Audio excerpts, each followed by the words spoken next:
Est-ce que la vie de prière de quelqu'un a changé? Alléluia. Alléluia. Et dimanche, chaque dimanche, les mercredis, on parle de la prière.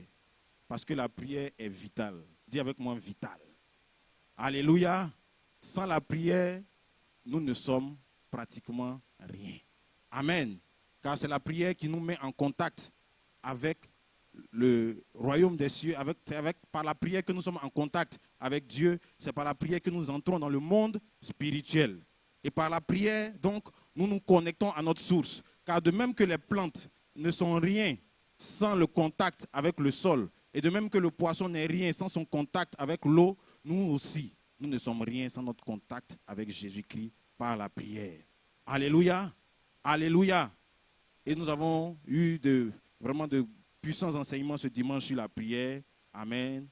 Avec le pasteur Charles Arthur au premier culte, avec la servante de Dieu, le pasteur Liliane au second culte, qui nous a appris comment demander pour être exaucé. Est-ce que quelqu'un a commencé à manifester l'exaucement? Alléluia. Et au troisième culte avec le pasteur Darius aussi, on a eu des secrets pour lesquels il faut prier. Amen. Et ce soir encore, nous continuons dans la prière. Et nous voulons donc lire un passage pour continuer toujours dans cet élan de prière. Nous avons compris par les enseignements du dimanche pourquoi il est important de prier. Pourquoi la prière est vitale. Alléluia. Le pasteur Arthur disait comme ça, il faut prier parce que Dieu ne fait rien si un homme ne prie pas. Alléluia. Donc on comprend pourquoi il faut prier. Et nous, donc, ce soir, nous allons aussi parler de la prière. Nous allons parler des éléments ou des choses qui peuvent constituer des blocages ou des obstacles à nos vies de prière, ou même à notre prière. Alléluia. Car la prière a des ennemis. Et la prière aussi a des obstacles. Des obstacles qui peuvent être des obstacles en dehors de nous, mais des obstacles aussi qui peuvent être des obstacles qui sont causés par nous-mêmes. Donc ce soir, nous allons étudier ensemble, si le temps nous le permet, 4 obstacles de la prière ou 4 ennemis de la prière. Alléluia. Et nous allons prendre donc le livre de Jacques au chapitre 4 à partir du verset 2. La Bible dit, vous convoitez et vous ne possédez pas. Vous êtes meurtriers et envieux et vous ne pouvez pas obtenir. Vous avez des querelles et des luttes et vous ne possédez pas. Parce que vous ne demandez pas.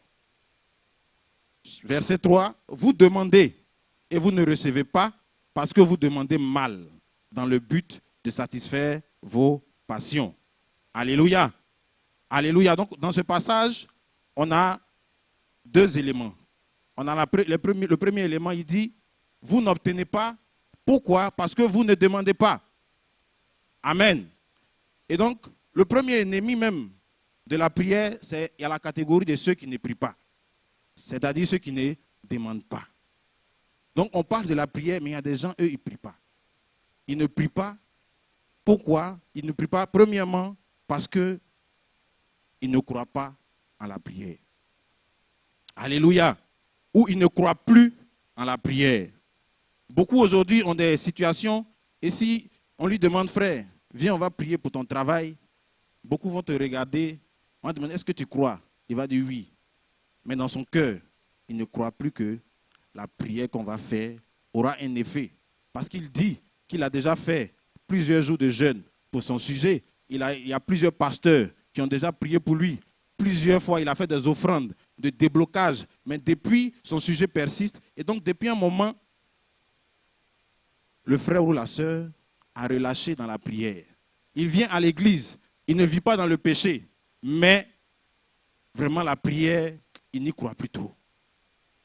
Et Jacques dit, il y a donc cette catégorie de gens-là qui n'obtiennent pas parce qu'ils ne prient pas. Ils ne prient plus.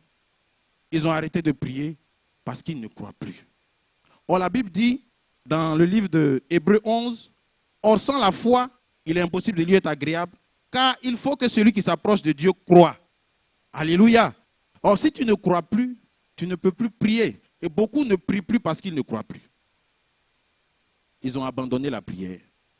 Ils ont laissé la prière pour les pasteurs. Ils ont laissé la prière pour les responsables. Mais eux-mêmes ont arrêté de prier. Parce que pour eux, la prière n'est pas aussi efficace que ça. Parce que beaucoup sont passés par ce qu'on appelle la frustration de la foi. Beaucoup ont prié, ils étaient sûrs qu'ils étaient exaucés. Et ils ont vu le contraire se produire. Et beaucoup ont vu leur foi frustrée. Et beaucoup donc ont dit, on dirait même quand je prie là, c'est là mes problèmes augmentent. C'est mieux que j'arrête de prier. Au moins, il ne faut pas trop provoquer l'ennemi. Tu es là calmement, attendons Jésus va revenir. Ce qui est sûr, je me maintiens. On joue le maintien. Il ne faut pas descendre en deuxième division. Mais je ne cherche pas le titre aussi. Je reste dans mon coin. Il ne faut pas chercher palabre où il y en a. Et il y a beaucoup comme ça qui ont décidé de ne plus trop provoquer le monde spirituel et qui sont assis calmement chez eux. Ils ne prient plus. Ils observent pour voir. C'est que de toute façon, Dieu est souverain. Ce qu'il a décidé, il va le faire. Qui suis-je pour bloquer ou pour faire quelque chose au plan de Dieu? Dieu a dit, il le fera. Mangeons, dormons, tout va bien. Alléluia. Et donc ça, c'est un ennemi de la prière parce que l'incrédulité, le fait de ne plus croire en la prière fait qu'on ne prie plus. La deuxième catégorie de ceux qui ne demandent pas ou qui ne prient plus, ils ne prient plus parce qu'ils essaient à un moment donné de trouver une solution eux-mêmes à leurs problèmes. Alléluia. Moi, je les appelle les aideurs de Dieu. Il y a des gens qui aiment aider Dieu parce qu'ils trouvent que Dieu est un peu lent. Parce qu'on est à l'époque de la 4G, ils ont l'impression qu'avec Dieu, on est encore dans le DG ou bien je sais pas, c'est le 1G même. Donc il dit on est en 2015. Aujourd'hui, quand tu rentres sur Google, tu tapes la recherche, tu as tout ce que tu veux rapidement. Mais avec Dieu, ce n'est pas aussi rapide.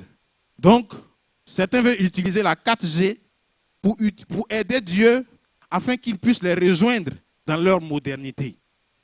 Amen.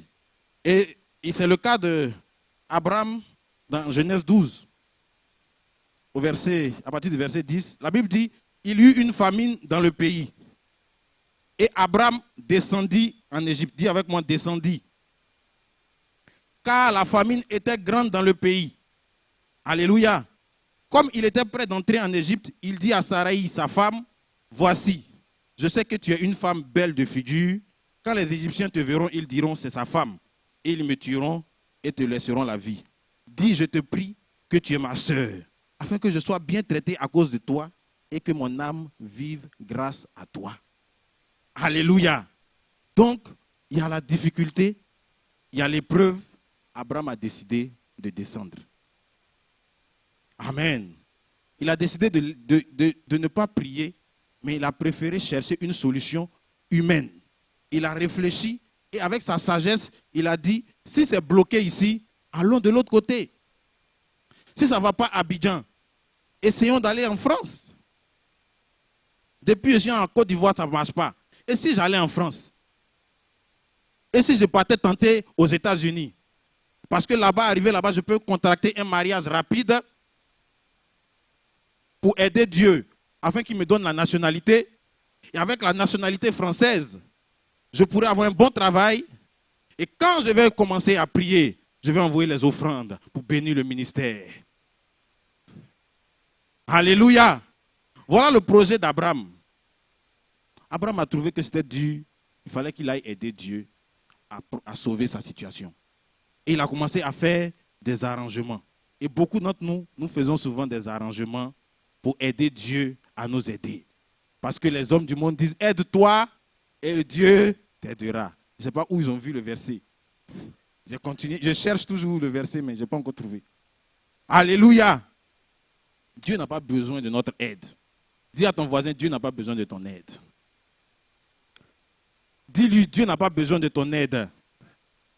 Tu n'as pas besoin de descendre. Tu n'as pas besoin de descendre en Égypte. Alléluia. Parce que l'Égypte, c'est le système du monde.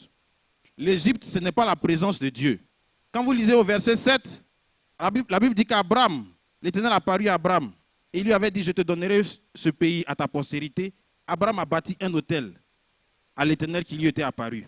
Au verset 8, il se transportera de là vers la montagne, à l'orient de Bethel, et il dressa ses tentes. ayant Bethel à l'occident et Haï à l'orient.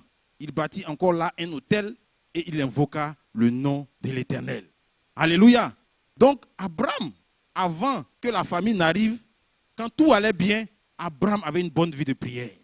Il bâtissait des autels, il priait. À chaque fois, il avait un temps de rencontre spéciale avec Dieu. Abraham avait des temps de retraite. Abraham avait des temps où il prenait un seul à seul avec Dieu pour chercher le cœur de Dieu. Mais quand la famine est arrivée, Abraham dit, attention, c'est un peu chaud à Abidjan. Il faut que je fasse en sorte que j'ai le marché. Donc, si je peux donner, c'est vrai que je ne remplis pas tous les critères, mais si je peux donner quelques millions à celui qui gère le projet, je peux avoir ce marché-là. C'est tout ça, ça participe à la gloire de Dieu. Parce qu'avec les offrandes, on va bénir ce ministère. Non, pasteur, je t'assure que nous allons faire des offrandes. Le 931, bientôt, on n'aura plus besoin de venir faire beaucoup de publicité. Parce que mon entreprise sera bénie. Mais en réalité, le frère a un projet pour aider Dieu. Alléluia. La sœur ne croit plus au mariage. La famine du mariage a frappé. Amen. Et elle a commencé à regarder en Égypte. Pour voir si en Égypte, elle ne peut pas aller aider Dieu en convertissant un frère. Alléluia. Pour venir expliquer au pasteur, mais pasteur, il est bien. Il se comporte bien. Il est même mieux que les frères de l'église. Mais seulement son petit côté, il n'est pas encore converti. Donc, pasteur, prions afin que Dieu touche son cœur. Et des sœurs prennent des jeûnes de 40 jours jusqu'à ce qu'elles obtiennent pour dire, Seigneur, voici l'homme de ma vie. Fais en sorte que tout aille bien. Et au bout du 40e jour, elles vont entendre forcément une voix qui va leur dire, vas-y ma fille, c'est ton mari. Alléluia. Mais c'est bonjour les dégâts. C'est bonjour les dégâts. Alléluia. Parce qu'elle a voulu aider Dieu. Et tellement elle voulait aider Dieu, elle a entendu dans son oreille une voix qui lui a dit, c'est ton époux. Et quand on lui demande, elle dit, j'ai parlé, Dieu m'a parlé. Pasteur, vous comprenez, vous ne pouvez pas comprendre. Dieu m'a convaincu que ce frère-là, qui est un cousin, est mon mari. Il n'est pas encore converti, mais je suis convaincu qu'un jour Dieu va le toucher. Dis à la soeur, dis arrête d'aider Dieu. Dis arrête d'aider Dieu. Quitte l'Égypte. Laisse les Égyptiens aux Égyptiennes. Alléluia.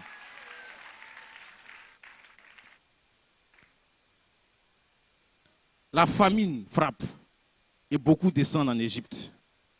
Et en Égypte, on rencontre des problèmes. Et Abraham a rencontré des problèmes. Il a rencontré des problèmes, il a failli perdre son foyer, sa femme. Et Dieu, dans son amour, est intervenu et il a frappé Pharaon pour que Pharaon libère Abraham et sa femme. Alléluia. Et parce que Dieu t'aime, je vois Dieu renverser l'aide que tu voulais lui apporter. Parce que Jésus-Christ t'aime, le plan que tu voulais faire toi-même pour aider Dieu, je le vois échouer dans le nom de Jésus. Alléluia. Et quand le plan d'Abraham a échoué, alléluia, au chapitre 13, verset 1, la Bible dit, Abraham remonta d'Égypte vers le midi. Lui, sa femme et tout ce qui lui appartenait, et Lot était avec lui. Abraham était riche en argent, en troupeaux. Il dirigea ses marches du midi jusqu'à Bethel, jusqu'au lieu où était sa tente au commencement, entre Bethel et Haï, au lieu où était l'autel qu'il avait fait précédemment. Et là, Abraham invoqua le nom de l'Éternel. Alléluia. Donc quand le plan a échoué par l'amour de Dieu, beaucoup, les choses échouent, les gens se disent que c'est une attaque, mais Dieu, c'est l'amour de Dieu qui fait échouer le plan. C'est à cause de l'amour de Dieu que 2 semaines avant le mariage, tu découvres que le gars là est un démon. Donc tu pleures, mais c'est l'amour de Dieu. qui a fait échouer ses fiançailles. L'amour de Dieu a fait échouer des entreprises. L'amour de Dieu a fait échouer des visas, des voyages. Alléluia. Parce qu'il y a des visas que tu obtiens et qui te perdent définitivement. Il y a des mariages dans lesquels tu entres et plus jamais tu ne seras en communion avec Dieu. Il y a des boulots que tu obtiens et tu perds ta vie de prière. Parce que le diable aussi donne des exaucements qui ressemblent à des bénédictions, mais qui à la fin sont suivis de chagrin. Mais l'amour de Dieu, je vois l'amour de Dieu renverser les plans de l'ennemi contre ta vie. Je vois l'amour de Dieu renverser tes plans d'aide à Dieu. Alléluia. Et je te vois remonter vers Bethel. Je vois ta vie de prière remonter. Je vois ta vie de prière reprendre. Je te vois invoquer l'Éternel à nouveau. Parce que maintenant tu as compris que tu t'es cogné la tête et que l'aide ne viendra pas de toi, mais le secours vient de l'Éternel. Et quand Abraham a commencé à invoquer l'Éternel à nouveau, la Bible dit qu'il y a eu querelle entre les bergers d'Abraham et les bergers de Lot. Abraham est descendu en Égypte, mais il ne savait pas que le vrai problème, il le transportait, il s'appelait Lot. S'il était resté à Bethel pour invoquer Dieu, Dieu aurait ouvert ses yeux pour dire, mon frère, ce n'est pas la peine d'aller en Égypte. La famine ne peut rien contre toi. Ton vrai problème s'appelle Lot. Il s'appelle voile. Tes yeux sont voilés. Et parce qu'Abraham a compris cela et qu'il est revenu dans la présence de Dieu, la Bible dit que Dieu a commencé à créer des problèmes entre les bergers d'Abraham et les bergers de Lot. Je vois des problèmes entre tes bergers et les bergers de Lot au nom de Jésus-Christ. Je vois l'Éternel ouvrir tes yeux sur les véritables problèmes. Je vois l'Éternel ouvrir tes yeux sur ce qui vraiment t'empêche de pouvoir obtenir ce après quoi tu cours. Je vois l'Éternel mettre des embuscades sur le chemin de tes ennemis. Parce qu'il fallait que Abraham se sépare de Lot. Tant qu'il ne se séparait pas de Lot, il ne pouvait pas entrer et posséder son territoire pleinement. Alléluia. Donc, ça c'est la catégorie donc, des aideurs de Dieu. C'est ceux-là, ils ne prient plus. Alléluia. Et troisième catégorie de ceux qui ne prient plus, c'est ceux qui ne prient plus parce qu'ils se laissent submerger par les soucis, les occupations, les gens les busy de la terre. Depuis que Dieu lui a donné un travail, le frère ne peut plus prier. Pasteur, le travail est épuisant. Tu ne peux pas comprendre. Je rentre tard. Il faut que je me réveille tôt. À quel moment je vais prier? Non, vraiment, pasteur, c'est compliqué. Et beaucoup ont arrêté de prier. Depuis que la sœur est mariée, elle n'a plus le temps de prier. La prière vraiment passe en second plan. Alléluia. Elle a attendu un enfant. Depuis que l'enfant est arrivé, elle ne peut plus prier. Et beaucoup ont arrêté de prier à cause des soucis de la vie, à cause des choses viles auprès desquelles ils courent. Beaucoup ont arrêté de prier parce qu'ils ne prennent pas des dispositions pour prier. Alléluia. Beaucoup s'occupent des choses qui ne sont pas utiles aux yeux de Dieu. Beaucoup courent après des choses viles. Et ils attristent le Saint-Esprit. Et si dans la journée, tu passes ton temps à attrister le Saint-Esprit, le soir ne vient pas essayer de t'asseoir avec lui pour dire prions. Parce qu'il est déjà triste. Alléluia. Et beaucoup attristent le Saint-Esprit. Parce qu'ils passent le temps dans des choses qui n'ont pas de sens, qui n'ont pas d'utilité. Beaucoup ne prient pas parce qu'ils mangent trop. Alléluia. Beaucoup ne prient pas parce qu'ils ne dorment pas tôt. Ce ne sont pas les démons qui combattent ta vie de prière, mon frère. Si tu manges foutu avec sauce graine la nuit, ton sommeil sera un sommeil assoupi. Et tu auras l'impression que les démons t'ont poursuivi dans le rêve. Ce ne sont pas les démons, c'est ton ventre.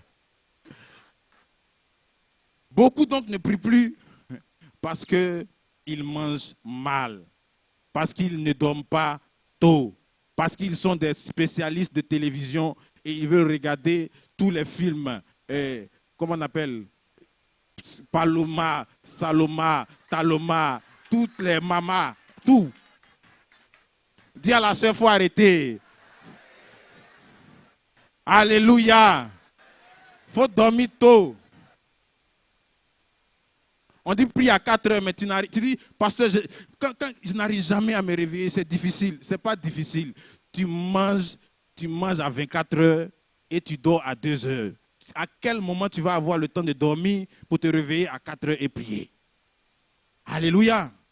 Parce que beaucoup pensent que la vie de la prière n'est pas trop importante et on court après d'autres choses qui n'ont aucune utilité. Amen. Alléluia. Donc ça, c'est la première catégorie d'obstacle à la prière, c'est ceux qui ne prient pas. Deuxième catégorie, grande catégorie, ceux qui prient mal. Dans le verset de Jacques 4, et dans Jacques 4 au chapitre 3, on dit, vous demandez, vous ne recevez pas, parce que vous demandez mal. Donc il y en a qui prient, mais ils prient très mal. C'est pour cela qu'ils ne sont pas exaucés. Alléluia. Ils prient pour obtenir, ils prient pour satisfaire leur passion, leur convoitise. Oh Jésus, regarde, ma soeur, toutes mes soeurs dans l'église sont mariées. Il ne reste plus que moi. Jusqu'à quand, Seigneur? Oh Seigneur, mon tour, c'est toi que j'attends. Regarde, je suis la risée du quartier. Quand est-ce que je vais me marier? Ça, c'est prier pour satisfaire la convoitise. Et beaucoup n'obtiennent pas parce qu'ils font des prières comme ça. Des prières qui ne se centrent pas sur Dieu. Des prières qui ne se centrent pas sur les intérêts de Dieu, mais des prières qui sont centrées sur leurs propres intérêts. Comment plus obtenir? Comment faire de Dieu le partenaire idéal, le bailleur de fonds idéal pour financer mes projets et pour m'amener à me réaliser? Dieu, aide-moi à me réaliser. Dieu, viens, donne-moi seulement. Donne, tu verras. Quand tu vas me donner, je vais t'aimer encore davantage. Et ces prières-là, bien-aimés, rendent des gens frustrés. Parce que vous voyez bien que depuis que vous faites cette prière, vous n'êtes pas exaucés. Ce n'est pas parce que Dieu est méchant, mais c'est parce que vous priez mal. C'est pour ça que Jésus a appris à ses disciples à prier. Il dit, quand vous priez, demandez que la volonté de Dieu soit faite. Et beaucoup ne cherchent pas la volonté de Dieu. Beaucoup veulent que Dieu les aide à accomplir leur propre volonté. Et ils veulent que Dieu puisse vraiment les aider à accomplir leur volonté. Et ils veulent nous convaincre que leur volonté est une bonne volonté. Dieu n'est intimidé par personne, mon frère. À Abidjan ou bien sur la terre, tu as des titres. Mais tes titres n'influencent pas Dieu. Alléluia. C'est pour cela que tu dois apprendre à bien prier. Tu dois apprendre à prier selon la volonté de Dieu. Tu dois apprendre à demander les choses selon la volonté de Dieu. Alléluia. Ceux qui prient mal aussi sont des gens qui prier mal, c'est aussi ne pas prier par l'esprit. Jésus dit, quand on prie, ce n'est pas à peine d'aller dire beaucoup de paroles.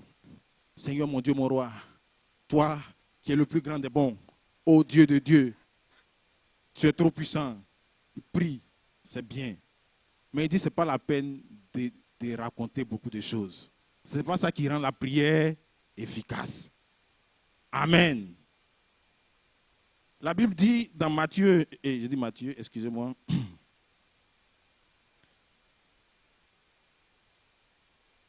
Dans Romains, plutôt. Romains 28.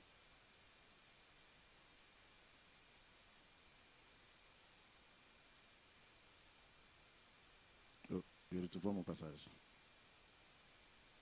Romains 8, pardon, verset 26. De même aussi, l'Esprit nous aide dans notre faiblesse, car nous ne savons pas ce qu'il nous convient de demander dans nos prières. Mais l'Esprit lui-même intercède par des soupirs inexprimables. Et celui qui sonde les cœurs connaît quelle est la pensée de l'Esprit, parce que c'est selon Dieu qu'il intercède en faveur des saints. Prier efficacement, c'est prier donc par l'Esprit. Alléluia. Et la dernière fois, le pasteur Job, dans sa prédication, a rendu un témoignage d'une sœur qu'il avait reçue et avec laquelle il a commencé à prier, qui avait un besoin. Et quand ils ont prié en langue, Dieu a ouvert ses oreilles spirituelles et il a entendu. Ce que la sœur demandait en langue, elle disait, Seigneur, regarde ma famille, regarde mes frères, regarde leurs besoins, interviens en leur faveur. Et quand le pasteur Job lui a interprété ce qu'elle avait dit, il lui a demandé est-ce qu'elle était d'accord avec. La sœur n'était pas trop d'accord. Elle aurait bien aimé que dans la langue, quand elle parlait en langue, qu'elle se dise, Seigneur, c'est moi, regarde, c'est moi qui te sers, c'est moi qui suis pour toi. Mais quand elle prie en langue, ce qui arrive devant le trône de Dieu, c'est regarde mes frères, souviens-toi de mes frères, souviens-toi de mes sœurs, souviens-toi de tel autre. Et l'Esprit lui-même l'a oublié, elle, et présente des requêtes aux yeux de Dieu. Et la sœur est frustrée. C'est pour ça que la prière par l'Esprit est puissante. La Bible dit que tu ne sais pas ce qu'il convient de demander. Et souvent tu viens, tu pries, Seigneur. Non, prie en esprit. Alléluia. Vous savez, j'ai vu dans la Bible, dans la conversion de Saul de Tarse. Quand Saul de Tarse a été converti, Dieu a envoyé un des apôtres pour prier pour lui. Et l'apôtre a dit à Jésus, il dit Jésus, je ne sais pas si tu sais bien de qui il s'agit. Il s'agit de Saul. C'est lui qui a tué Étienne. Je dirais que tu ne le connais pas bien. Est-ce que tu es sûr que c'est toi qui m'envoies pour aller prier pour lui? Donc ça veut dire que les disciples ne s'attendaient pas à la conversion de Paul, de Saul. Ça ne faisait pas partie de leur prière. Quand ils priaient, ils n'attendaient pas que dans leur exaucement, un matin, on vienne leur dire que Saul de Tarse est devenu un chrétien et il est apôtre. Mais comme la Bible dit que ces disciples-là étaient remplis du Saint-Esprit et qu'ils priaient continuellement en esprit, donc pendant qu'eux, ils étaient en train de prier, ils étaient en train de dire à Jésus, Jésus, regarde ce Paul-là. Il doit te servir. Regarde Saul de Tarse. C'est le plus grand apôtre qui est là. Et pendant qu'eux priaient, parce qu'ils savaient que si eux devaient prier en intelligence, ils allaient dire, Seigneur, le sorcier ne doit pas demeurer éternellement. Regarde ce Paul-là. Détruis-le instantanément. Que la foudre tombe sur sa tête et qu'on n'en parle plus jamais. Mais pendant qu'il prie en esprit, l'esprit amène devant le trône de Dieu. Il dit, il faut que Paul soit le futur apôtre. Alléluia. C'est ça la puissance de la prière en langue. Et la prière en langue ressemble à un avocat. La Bible, et vous savez que dans le monde naturel, si vous avez un dossier à la justice, même si vous êtes très intelligent et vous savez parler français, on vous conseillera de prendre un avocat. Amen. Parce que là-bas, on ne parle pas français. Là-bas, on parle droit. Même si tu fais un cahier de français que tu expliques au juge, si ça n'entre pas dans le contour juridique, on va dire que ce n'est pas recevable. Parce qu'il y a une virgule qui a manqué. Et parce qu'une virgule a manqué, ton dossier est rejeté. Alors que tu as raison. C'est pour cela qu'on dit prends un avocat. Parce que l'avocat, il sait comment habiller ton dossier. Il sait comment le mettre bien. Quand il présente ça au juge, le juge dit, ok, on te donne le droit. Alléluia, on te donne raison. C'est la même chose que le Saint-Esprit fait auprès de Dieu. Quand tu pries en esprit, il habille ta prière du contour juridique. Il met ta prière selon les dispositions des lois de Jésus-Christ. Et quand il les présente, ta prière est toujours exaucée. Alléluia. Et je vois tes prières exaucées. Je vois l'Éternel en train de convertir le plus grand sorcier de ton village. Parce que tu es rentré dans une prière en esprit, Jésus-Christ a commencé à changer l'atmosphère de ton pays. Jésus-Christ commence à changer ton entreprise. Ton patron qui était bizarre et pour qui tu priais qu'on le renvoie. Quand est-ce que je ne serai plus sous ce patron? Prie en esprit. C'est le futur apôtre Paul de ta boîte que tu vois comme ça. Continue de prier en esprit. Parce que pendant que tu prieras en esprit, Dieu va changer l'atmosphère. Et il va donner ce qu'il te faut. Ce dont tu as vraiment besoin. Ce qu'il te convient. Il dit, nous ne savons pas ce qu'il nous convient de demander. Et le Saint-Esprit sait ce qu'il te convient. Alléluia. Ne regarde pas avec tes yeux. Ne reste pas là à convoiter. Prie en esprit. Aie confiance en l'Éternel. Fais confiance à Dieu. Amen. Ces derniers temps, il y a beaucoup de personnes qui me disent, ah, mais pasteur, je t'ai donné mon sujet. Vraiment, j'ai été exaucé. Que Dieu te bénisse. Et souvent, je me demande, mais à quel moment j'ai prié? Dieu me dit, mais tu pries en esprit tout le temps. Donc, j'ai dit, j'ai compris. D'où vient l'exaucement? Donc, moi, je prie en esprit. Mon frère, j'ai dit que j'ai pris en esprit.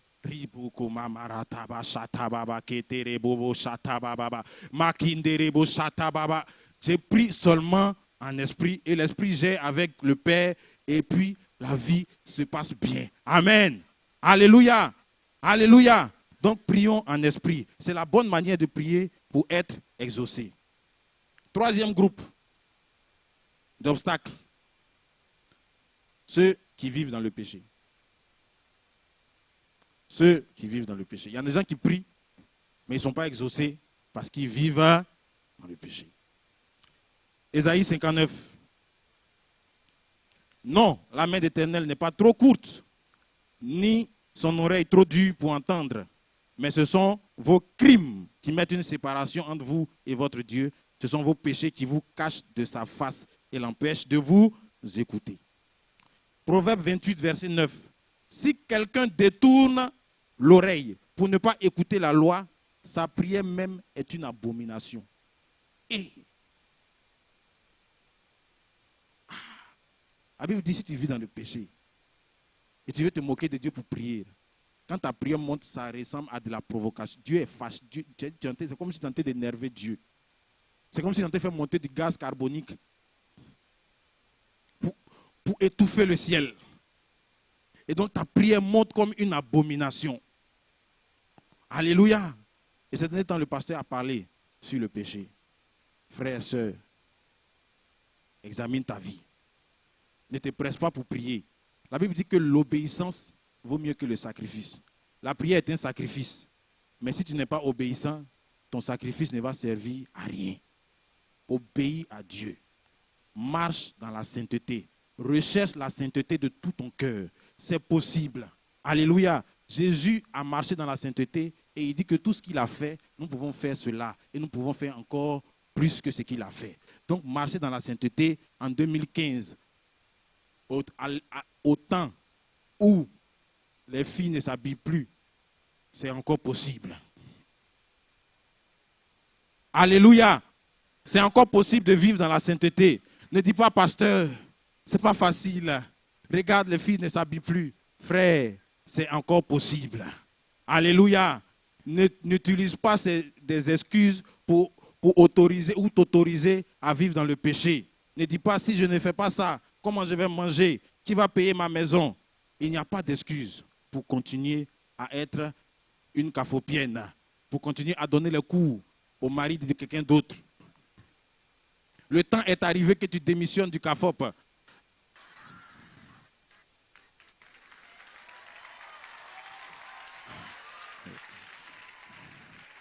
Alléluia. Parce que tes prières ne sont pas exaucées. Et non seulement tes prières ne sont pas exaucées, mais parce qu'on est une famille, tu vas ressembler à Akan au milieu de nous. À cause de toi, nous tous, nos prières risquent d'avoir des problèmes. Donc frère, s'il te plaît, on est en famille. Il faut bien vivre. À cause de ton frère. Si ce n'est pas à cause de toi, vis bien à cause de moi, s'il te plaît. On doit gagner des âmes à Jésus. On a besoin que l'autre ligne avec Dieu soit sécurisée. Elle soit propre, sans ombrage. Alors vis bien. Alléluia. Quatrième et dernière catégorie d'obstacles, c'est ceux qui ont des conflits. Amen. Voilà, les rancuniers et les amers. Ça aussi, ce sont des obstacles. C'est un obstacle à la prière. Amen. Jésus dit dans Matthieu 5, si donc tu présentes ton offrande à l'autel et que là, tu te souviens que ton frère a quelque chose contre toi, laisse là ton offrande devant l'autel et va d'abord te réconcilier avec ton frère, puis viens présenter ton offrande. Alléluia. Voilà. Donc, il ne faut pas te presser de prier. Tu ne parles pas avec ton collègue au bureau et tu veux prier. Jésus dit, calme-toi. Va te réconcilier avec ton collègue au bureau d'abord. Sinon, il y aura un obstacle à ta prière. Tu ne parles pas avec ta belle-mère. Tu guettes tes belles-sœurs.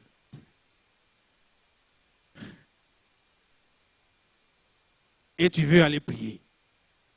Et tu ne seras pas exaucé parce que c'est un obstacle à la prière. Et Jésus va loin. Il dit, si tu te souviens que quelqu'un a quelque chose contre toi, toi-même, tu n'es même pas encore dans la catégorie de ceux qui ont quelque chose contre toi. Toi-même, tu as des choses contre quelqu'un. Et tu veux prier. Donc, avant d'aller prier, vérifie que toi-même, tu n'as rien contre personne et que personne non plus n'a rien contre toi. Si tu te souviens que hier, tu as mal parlé à ta collègue, ou bien que ta collègue t'a mal parlé, ça t'a fait mal, et que tu l'attends au tournant, tu as dressé une embuscade, attends d'abord, va te réconcilier avec elle, afin que rien ne fasse obstacle à ta prière. Alléluia.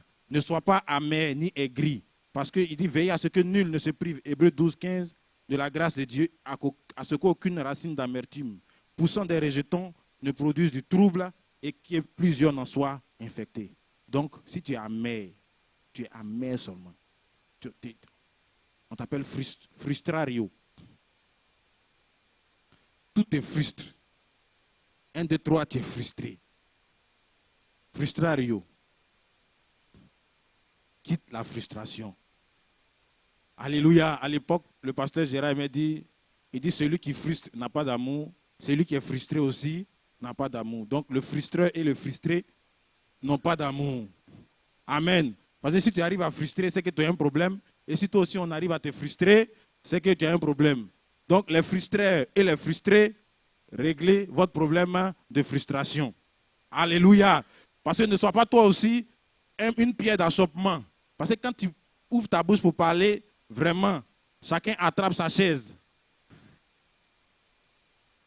Tu es le papa lion. Quand tu entres à la maison, tous les enfants entrent en bas de la table. Parce qu'on dit, papa arrive encore. Alléluia. Le papa rabat-joie. Alléluia. Donc, veillez à ce qu'il n'y ait aucune racine d'amertume. Et dans cette catégorie donc de mauvaise, de conflit, il y a aussi le foyer. Ça, c'est dangereux. Le foyer. Et là-bas, c'est un des endroits où beaucoup ont des obstacles à leur prière, sans s'en rendre compte. Et un Pierre, pour terminer avec ça, il dit, femmes, soyez soumises à vos maris, afin que si quelques-uns n'obéissent point à la parole, ils soient gagnés sans parole par la conduite de leurs femmes, en voyant votre manière de vivre chaste et réservée. Et non de cette parure extérieure qui consiste dans les cheveux tressés, les ornements d'or ou les habits qu'on revêt. Mais la parure intérieure est cachée dans le cœur, la pureté incorruptible d'un esprit doux et paisible qui est d'un grand prix devant Dieu. Ainsi se paraît autrefois les saintes femmes qui espéraient en Dieu, soumises à leur mari, comme Sarah qui obéissait à Abraham et l'appelait son Seigneur. C'est d'elle que vous êtes devenues les filles en faisant ce qui est bien, sans vous laisser troubler par aucune crainte. Marie, montrez à votre tour de la sagesse dans vos rapports avec vos femmes, comme avec un sexe plus faible. Honorez-les, comme devant aussi hériter avec vous de la grâce de vie. Et enfin, il dit, qu'il en soit ainsi, afin que rien ne vienne faire obstacle à vos prières. Souvent, on lit le passage, mais il y a la conclusion. Il dit, femme, voilà ce que toi, tu dois faire. Mari, voilà ce que tu dois faire. Faites comme ça. Si vous ne faites pas ça, vos prières ne vont pas dépasser le plafond. Alléluia. Et les femmes aiment parler en langue. Elles aiment vite prier. Alors que 30 minutes avant, elle vient de dire 2 mots de la même famille à son époux. Ça, c'est une prière plaphonique. Elle n'ira pas plus loin que le plafond. Alléluia. Tu ne respectes pas ton mari. Tu n'es pas soumise à ton mari. Tu ne le respectes pas. Tu n'honores pas ton mari. Tu n'encourages pas ton mari. Ça fait 1 semaine où tu l'as mis sous un jeûne sec de 21 jours. Tu as mis ton mari en 21 jours de jeûne sans qu'il n'ait demandé à jeûner. Et tu es pressé à aller prier en langue. La Bible dit que ta prière ne va pas dépasser le plafond. Et beaucoup de femmes prient. Pasteur, je prie, mais j'ai l'impression que vraiment je ne sens pas Dieu. Mais c'est normal que tu ne sentes pas Dieu. La Bible dit que Sarah, elle appelait Abraham mon Seigneur. On a lu tout à l'heure que Abraham a envoyé sa femme où? En Égypte. Il dit que c'est sa soeur, il a menti. Il voulait vendre sa femme, sa propre femme.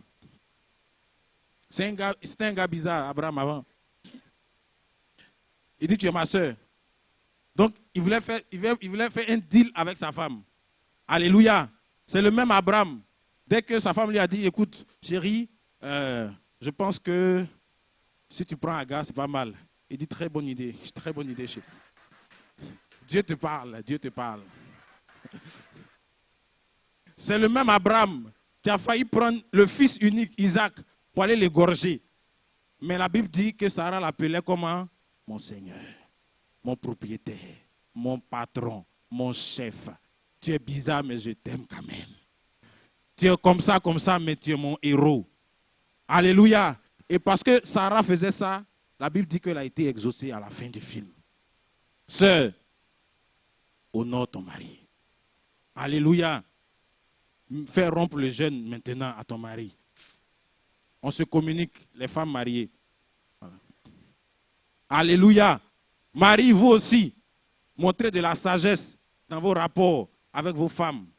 Aimez vos femmes. Si tu n'aimes pas ta femme, beaucoup de gens ont vu leur entreprise fermée parce qu'ils n'aimaient pas leur femme. Beaucoup de gens ont fait des accidents le matin en allant au travail parce qu'ils venaient d'insulter leur épouse.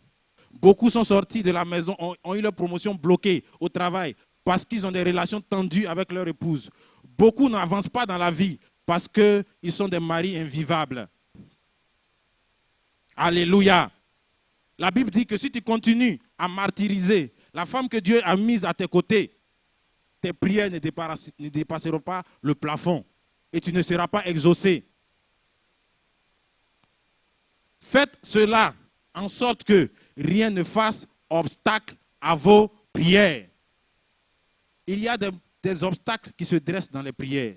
L'ennemi guette ta vie pour mettre des embûches sur ta prière. Ne lui prête pas le flanc. Mets de l'ordre dans ton couple. Mets de l'ordre dans ton foyer. Alléluia. Femme, sois comme Abigail. Alléluia. Qui a vécu un miracle extraordinaire.